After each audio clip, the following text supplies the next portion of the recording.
my name's Nick Latham. This is exactly where you want to be. And today I'm with Brian Franco, founder of Meritage Partners, a boutique M&A advisory firm. Brian, welcome. Thanks for spending time with us. Yes, Nick, thank you for having us. Appreciate this opportunity, and hopefully that this will be a fruitful experience for us and those that are watching. And it's going to be fun. Yeah. Okay, so let's jump straight into it. How do I know if my company's ready to sell? There are signs when your company's ready to sell. Okay. And I'll give a few examples of those. Sure. There are companies that are experiencing rapid growth. And a company experiencing rapid growth is going to have a lot of needs, capital needs. It's going to need to hire employees, talent, and perhaps it's also equipment and machinery, depending on the type of industry you're in. Okay.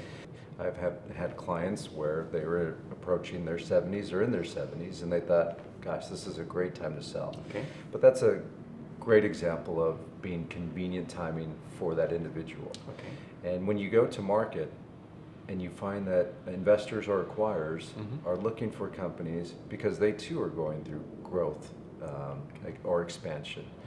And acquisitions provide a great opportunity to add talent to their team or to add geographic reach to their company, or perhaps it's adding a discipline, providing a multidiscipline approach to a particular industry. In some circumstances, a business has gone through the life cycle of growth, Right. And at times they can plateau. Okay. And that's not necessarily a reflection of the business. It's not necessarily a reflection of the talent that's in that business. It's sometimes the leadership.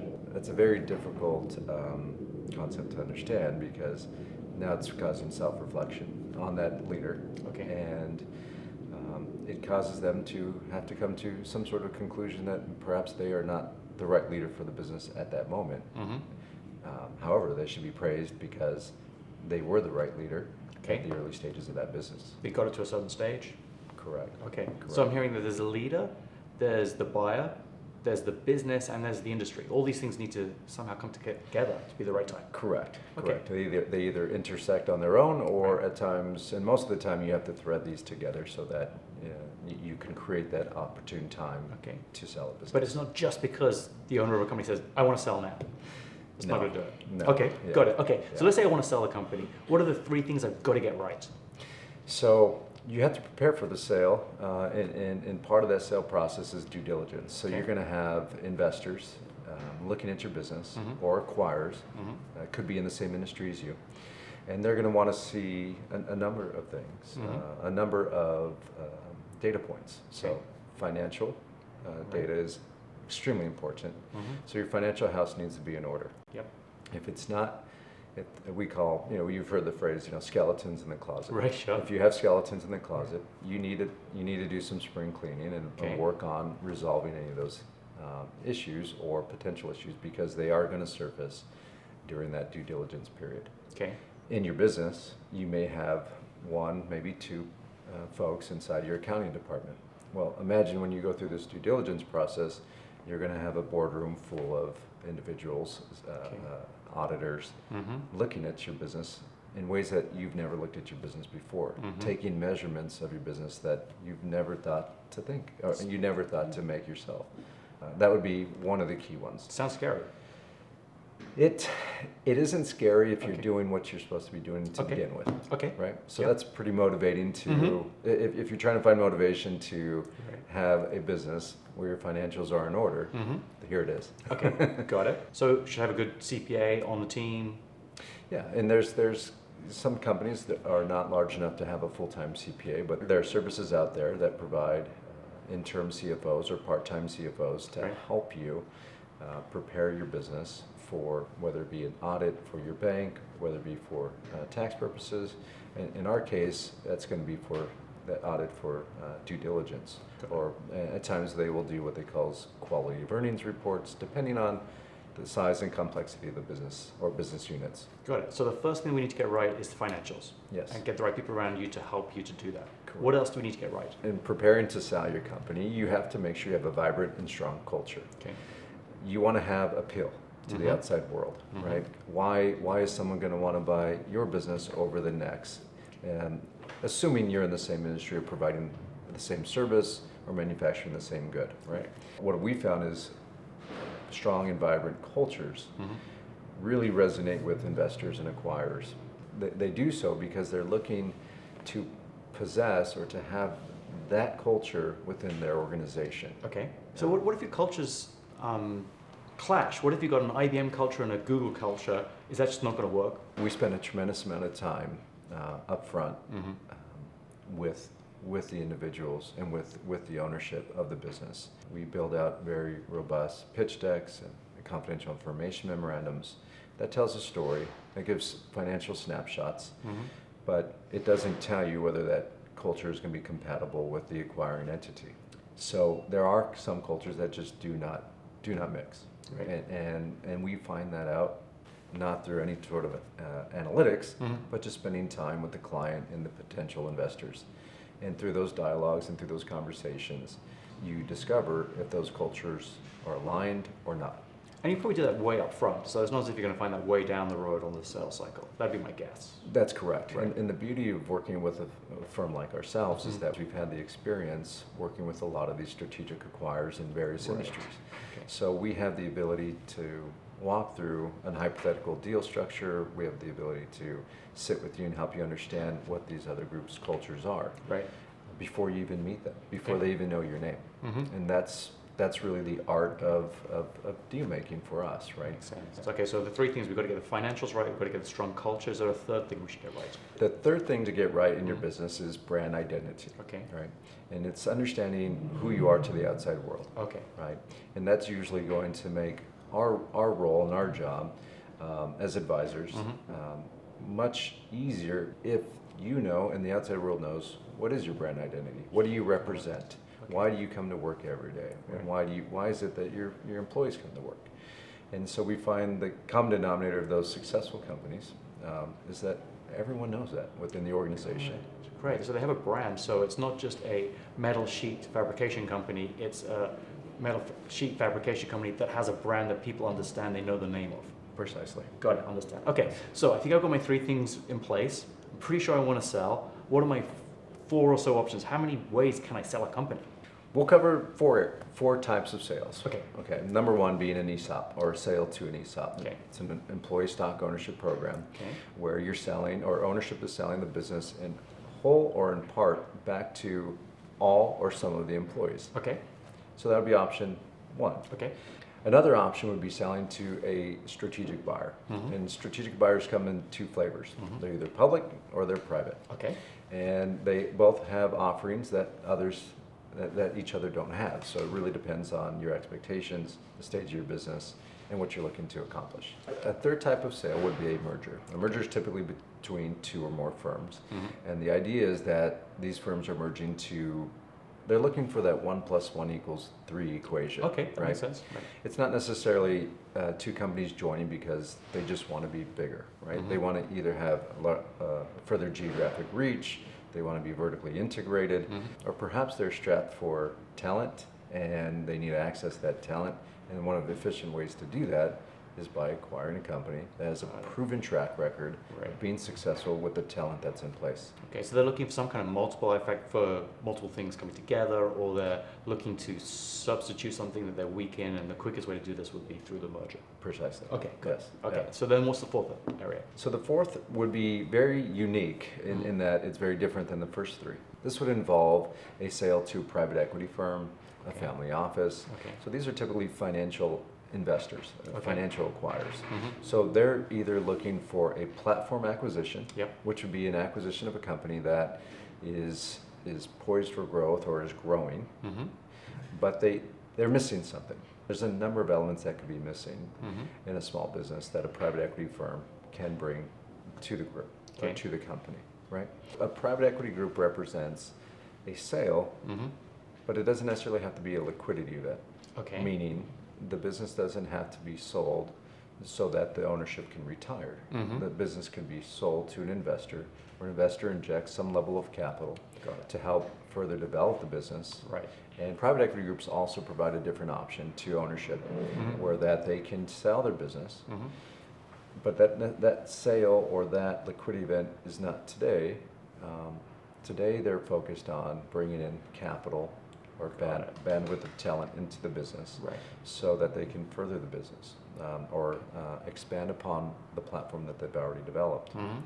So a private equity group would work with you to either acquire all or part of your company, Okay. where you still retain ownership.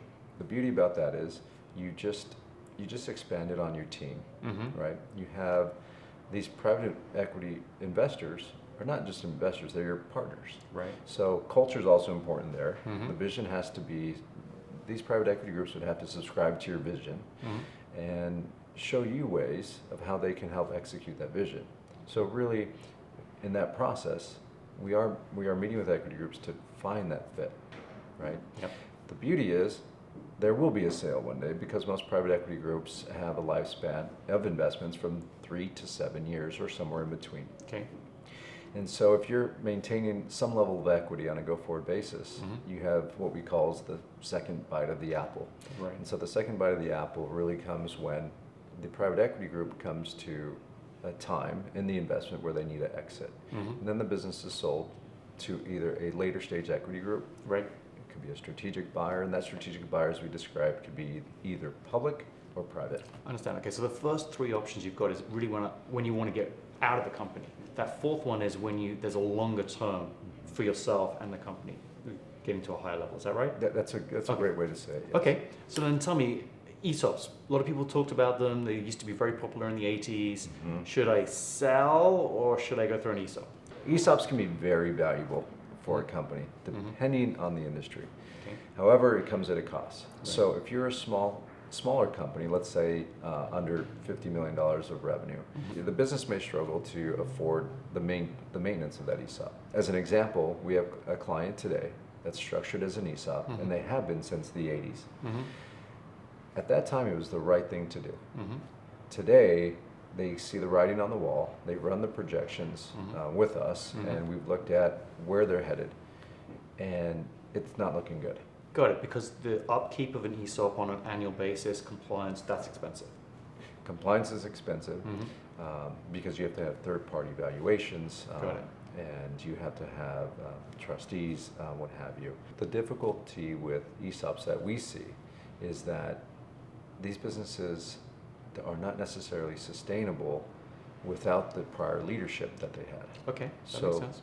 They are trying to bring up leadership, next generation leadership into the business, which some companies do very well. Right, could be risky though. And other companies struggle to make that. Original founders, they're off in the distance playing golf, whatever they're doing. Got it. Yeah, that's right. So can you dig your way out of an ESOP? I mean, is an ESOP company able to then go and do a different type of sale? So yes, an ESOP can be dissolved or it could be sold. In the sale of an ESOP, an outside party produces an offer for the business that's taken to the board of the ESOP, and they decide, is this the right price, the right time, and the right buyer for the business? They need to make that decision because it's part of their fiduciary responsibility, the ESOP, to make the right decision for the business, not for the individual. Okay, so but an ESOP, there could be hundreds of owners in that company. It could be every employee, is that right? It could. It could be from top to bottom and everyone in between. And is that the opportunity where everyone's going to make a ton of money or not? We've seen it, yes. Yeah? Yes. Okay. We had a client that was a citrus packing house, and everyone had a piece of ownership of the company. What was interesting in that business, and that we don't necessarily see in all, is that it created this culture. Everyone was so proud of their brand identity. They were proud of what they built, and they were so happy to be a part of it. Right? And those companies will remain ESOPs till the end of time, I would imagine, because they work. Right. But again, ESOPs don't work for every business, nor do they work for every industry. Okay, got it. So I think I want to sell my company. I think it's the right time to sell my company. How long is it going to take me to sell my company? Selling your company can take anywhere from 3 months to 12 months. Okay. Okay. There was a unique circumstance where we had a client and we sold it in 28 days. Wow, okay. It was in the healthcare space. The acquirer had to be in 3 regions to service a national contract. Okay. Our client was in one of those 3 regions. Right, okay. We were at the right place, at the right time, with the right buyer. Hard to replicate that. I would encourage business owners to begin looking at the sale of their business the day they start their business. Okay.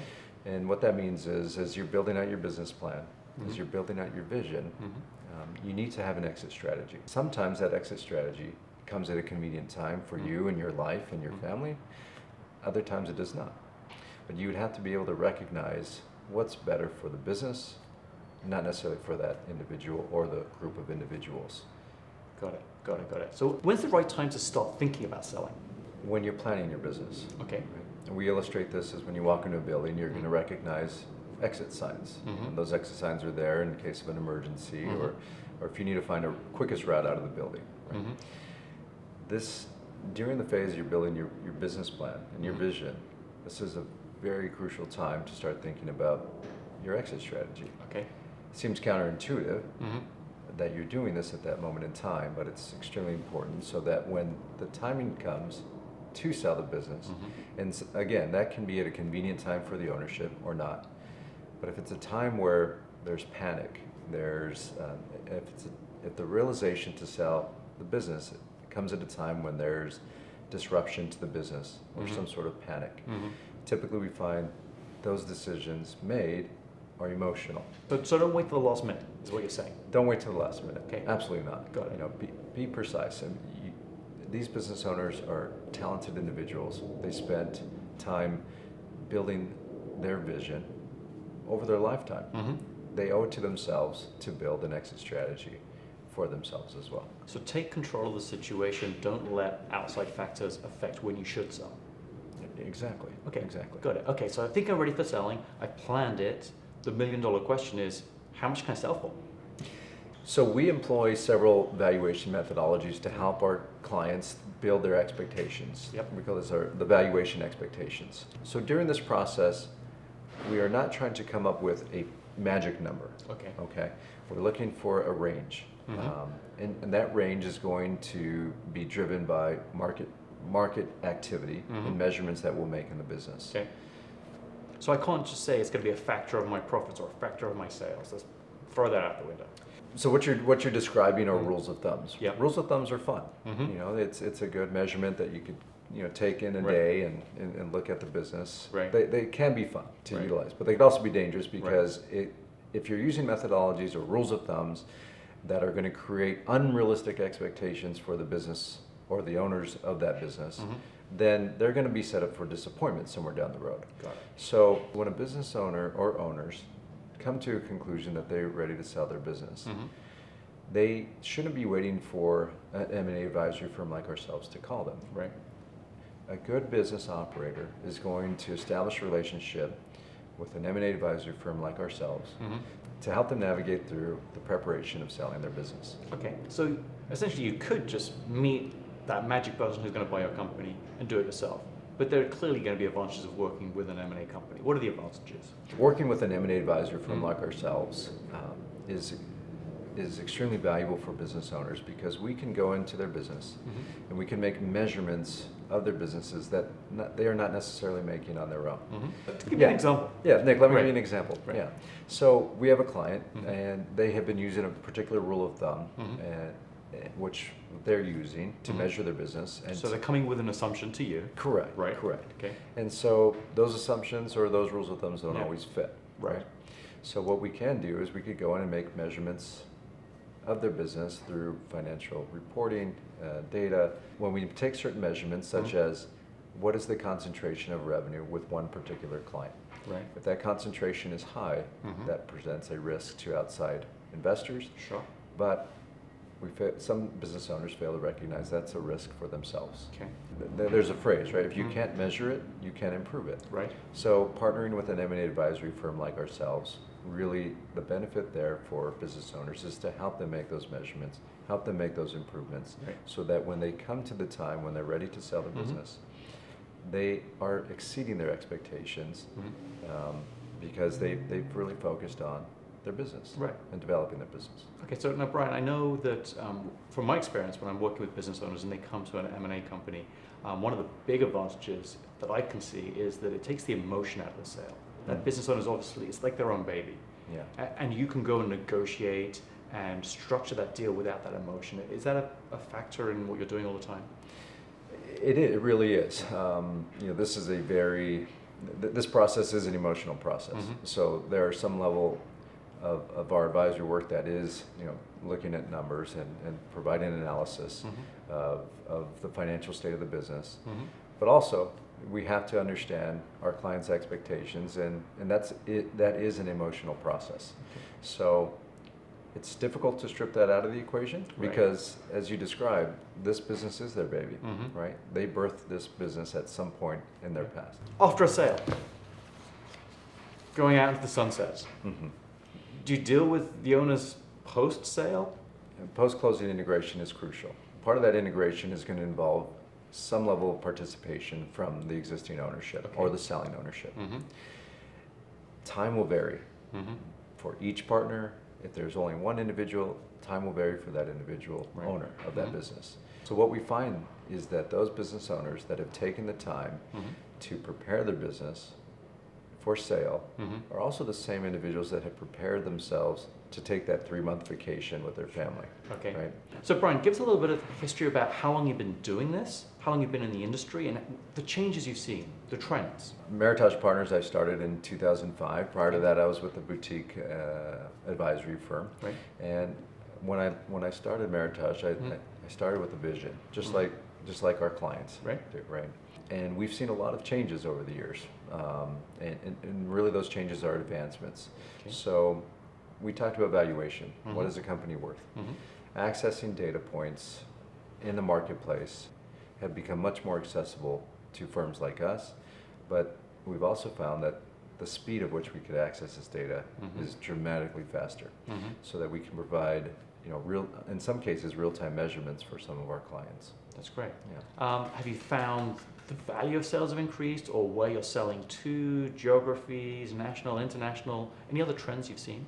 The trend of M&A is always the same, meaning companies and firms are looking for growth.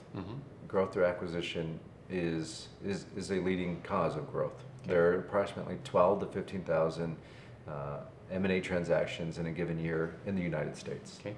Have you seen any change in international purchases in the domestic market? Yes, there is. We've had a unique situation where a client was acquired by an Australian firm. That Australian firm wanted to have a presence here in the U.S., specifically Southern California. We were able to identify that investor or that buyer for that business, and it's been a wild success. Awesome. The last I heard, that business has since been sold twice and now is part of a public holding. Wow, that's great stuff. Exciting. So what's your biggest success story? Do you have such a thing? So success is defined differently in different transactions. Right. We define success by meeting those expectations of those clients, right?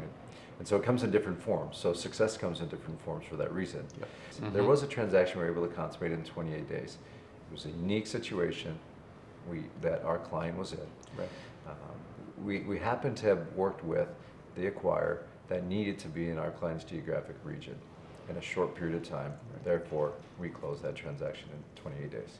So that history that you have in the industry, that allows you to know who's buying, because you're getting repeat buyers then, especially if we're talking about private equity.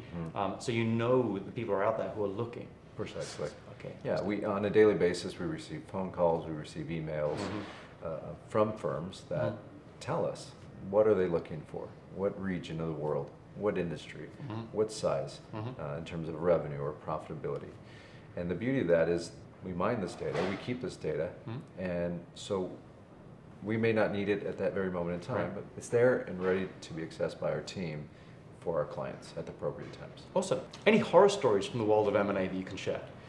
There was a particular client that we had, and he was in a major accident. When he was in his 40s, he was relatively young.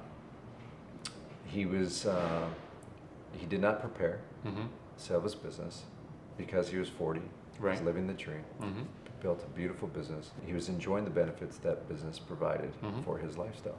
Unfortunately, he was unable to return to work. He had to have caretakers and which he was taking care of. But at that time, his family came to me and said, and was looking for a solution. So we were able to produce a strategic buyer that eventually acquired the business. Right. But it put a lot of stress, and a lot of emotional stress on the family. In fact, it even caused further health problems for extended family who were involved in the sale, just because they were out of their comfort zone, they were out of their reach, and it was difficult. However, we were able to get through the transaction. We sold the business for a meaningful amount of money, which is now taking care of the family. for generations to come. That's great. So there's a silver lining, but the message here, the learning is be prepared. Be prepared. Get ahead of the curve. Don't let situations take over. Exactly. Got it. Exactly. Okay. Great. Yeah. Awesome. And if anything, and the message that I would send, or the thought that I would provoke, would be to prepare the sale of your business at early stages of planning your business. Right.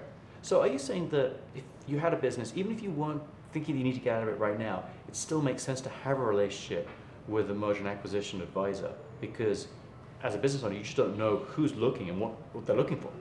Absolutely, because we could bring value to the firm, and not just at the point of selling their business, but we could also advise and assist in targeting potential acquisitions for that business. Okay.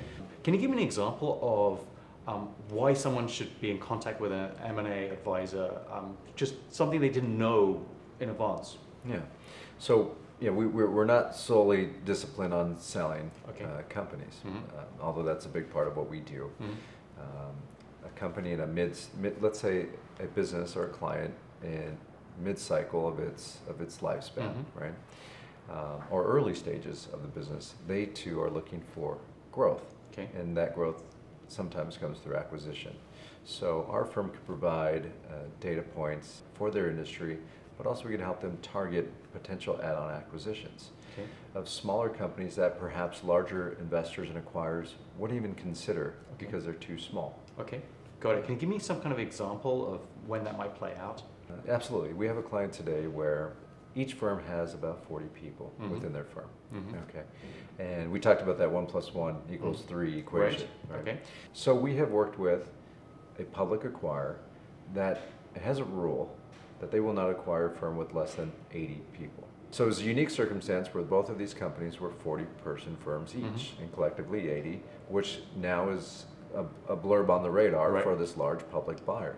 So based on our analysis, we believe that these two companies collectively can be worth 20 to 30% more to this particular acquirer, simply if they join forces. Got it. Okay, that's exciting stuff. Absolutely. Okay, let's. Why don't we move this to rapid fire? Can we do that? Let's do it. Quick questions. Okay. Ready? Let's go. Deep breath. Okay. What does M&A stand for? M&A stands for mergers and acquisitions. So what's the difference between a merger and an acquisition? So a merger is a joining of two companies coming together. Yep. And an acquisition is typically a transaction where a larger entity is acquiring a smaller entity. Okay, makes sense. Okay, I want to sell my company. How much is it going to cost me to use an M&A advisor? So the M&A costs are typically related to a percentage of the total consideration of the transaction. Is there a minimum revenue I need before I can sell my company? Absolutely not. There are acquirers out there today looking for companies small, mid-sized, and large. Okay, is there a minimum time my company needs to be in business before I can sell it? Absolutely not. If you've come across, or if you design a product or service that the world needs and wants, then the world is going to need and want it. Okay, that sounds good. How long is it going to take for me to sell my company? Selling your company should take anywhere between 3 to 6 months. Okay. In some cases, it could take as long as 12 months. What's the one success factor I need when I'm selling my company? Knowing your expectations. Okay, got it. What's the one success factor I need if I want to buy a company? I'm going to sound redundant, but it's going to be knowing your expectations. Got it. Okay. How many M&A transactions happen in a year in the U.S.? There's anywhere between 12,000 and 15,000 M&A transactions per year in the United States. Okay. Can a bull economy affect M&A? Absolutely. It can affect it both in a positive and a negative way, but really depends on your industry. Okay, got it. When I sell my company, what kind of time commitment should I be giving the purchaser? It's going to vary how much time you'd have to transition the business, but typically the better job you did up front in transitioning your role internally, the easier it's going to be for an outside party to do the same thing. What's the best thing about being an M&A advisor? We get to go on field trips every day. We get to see different operations, and we get to experience different methods of manufacturing to processing. It's really fun. Is there a saying here? There's one in the UK which is you get to see under the skirt. Is that what you say? You could say that. You could say that. Okay, good. Yeah. Glad we got that one out of the way. Yeah, that's good. Just wanted to make sure. Now the world's going to know me as a guy who looks up skirts. Right. Yeah. How about this? Behind the scenes. Yeah, you get good. That's good. So tell us about what's your champagne moment? So I get really excited about solving others' puzzles. As an entrepreneur who has owned businesses, sold businesses, and built businesses, we relate very well to our clients for that reason. We've been in their shoes. We felt their feelings. We thought their thoughts. To be able to architect a deal is our champagne moment. That is very exciting for me as a professional and for us as a firm. And I see that because we've worked together with people. I can see the empathy that you give your clients, and then you go through the structured process which gives them what they're looking for. That's awesome. Exactly. Brian, thank you so much for spending time with us. Love what you're doing. Thank you. Thank you for sharing and demystifying the world of M&A. I appreciate it. Appreciate the time. Thank you.